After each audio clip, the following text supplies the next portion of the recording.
అక్కడ అమరుల స్తూపం వద్ద నివాళులర్పించడం, అక్కడ స్మారకం నిర్మించారు. అది ప్రభుత్వ కార్యక్రమం. స్మారకం నిర్మించడము ప్రభుత్వ కార్యక్రమం. ముఖ్యమంత్రిగా అక్కడ పోయినారు. ముఖ్యమంత్రి గారు ఎక్కడ పోయినా భద్రత దృష్ట్యా హెలికాప్టర్ వాడతారు. ఆ పక్కన జరిగిన బహిరంగ సభ మరి కవిత గారి వాళ్ళ హయాంలో ప్రభుత్వ కార్యక్రమాలకి పార్టీ కార్యక్రమాలకి అసలు ఎక్కడ కూడా వేరు లేకుండా చేసిన సందర్భం. మేము నిన్న ఇంద్రవేల్లో చేసిన జబ పార్టీ కార్యక్రమం. అది నయా పైసా కూడా ప్రభుత్వ సొమ్ము దానికి వాడలేదు. మేము పార్టీ కార్యక్రమంలో పాల్గొన్నాడు. ఈవిడ గారు వచ్చి లెక్కలు అడుగుతున్నారు. ఏం లెక్కలు కావాలమ్మా నీకు? అసలు మీ 9.5 ఏళ్ల లెక్కలు చెప్పగలుగుతారా మీరు? 9.5 ఏళ్ళలో మీరు, మీ కుటుంబం, మీ నాన్నగారు, మీ అన్నగారు, మీ బావగారు, మీ కజిన్స్ దోచుకున్న తీరు లెక్కలు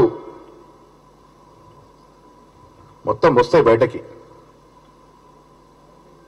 ఆ లెక్కలు తెలిసే కదా ప్రజలు మిమ్మల్ని ఇంటికి పంపించినారు. ఇలా ప్రజాపాలనగా కాంగ్రెస్ పార్టీ సాగుతామంటే మీరు లెక్కలు అడుగుతున్నారు. నేను మిమ్మల్ని అడుగుతా ఉన్నాను, 9.5 ఏళ్లలో మీరు, మీ కుటుంబ సభ్యులు కాళేశ్వరం ప్రాజెక్టులో నొక్కిన డబ్బెంత? భూముల పేరిట హైదరాబాద్ చుట్టూనట్టు విలువైన భూములు కాజేసిన సొమ్మెంత? రకరకాల ఇన్నోవేటివ్ అంటే ఎవరికి కూడా తెలవని కొత్త రకమైనటువంటి కరప్షన్ కి దారితీసిన చరిత్ర ఈ దేశంలో ఎవరికైనా ఉందంటే కేసీఆర్ గారిది.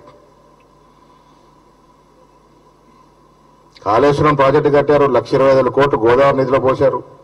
ప్రాజెక్టు కుంగిపోతా ఉంది. సంవత్సరం దాకముందే మేడిగడ్డ బ్యారేజ్ కుంగిపోయింది. ఇంకా మీరు అవన్నీ లేకుండా మా మీద విమర్శలు చేస్తా ఉన్నారంటే అసలు పిల్లి కళ్ళు మూసుకొని పాలు దాక్కుంటూ నన్ను ఎవరు చూడట్లేదు అనుకుంటుందట. ఇలా కవిత వారి కుటుంబ సభ్యులు ఏ రకంగా అధికార దుర్వినియోగం చేశారు, ఏ రకంగా విచ్చలవిడి దోపిడీకి పాల్పడ్డారు, మీ ప్రభుత్వాల్లో ఎంతమంది విద్యార్థులు చనిపోయారు, మీ అన్నగారి నిర్వాహకం వల్ల గ్లోబరీనా సంస్థకి ఇంటర్మీడియట్ ప్రశ్నలు దిద్దే ఒక నీ సొంత సంస్థకి ఇస్తే ఎంతమంది ఆత్మహత్యలు చేసుకున్నారు, ఉద్యోగాలు రాక నిరుద్యోగులు వయసు దాటిపోతున్న ఎంతమంది ఆత్మహత్యలు చేసుకున్నారు, రైతులు ఈ రాష్ట్రం ఈ రోజు కూడా మీ ప్రభుత్వ హయాంలో యావత్ దేశంలో అత్యధిక ఆత్మహత్య జరుగుతున్న రాష్ట్రం 2వ స్థానంలో ఉండింది.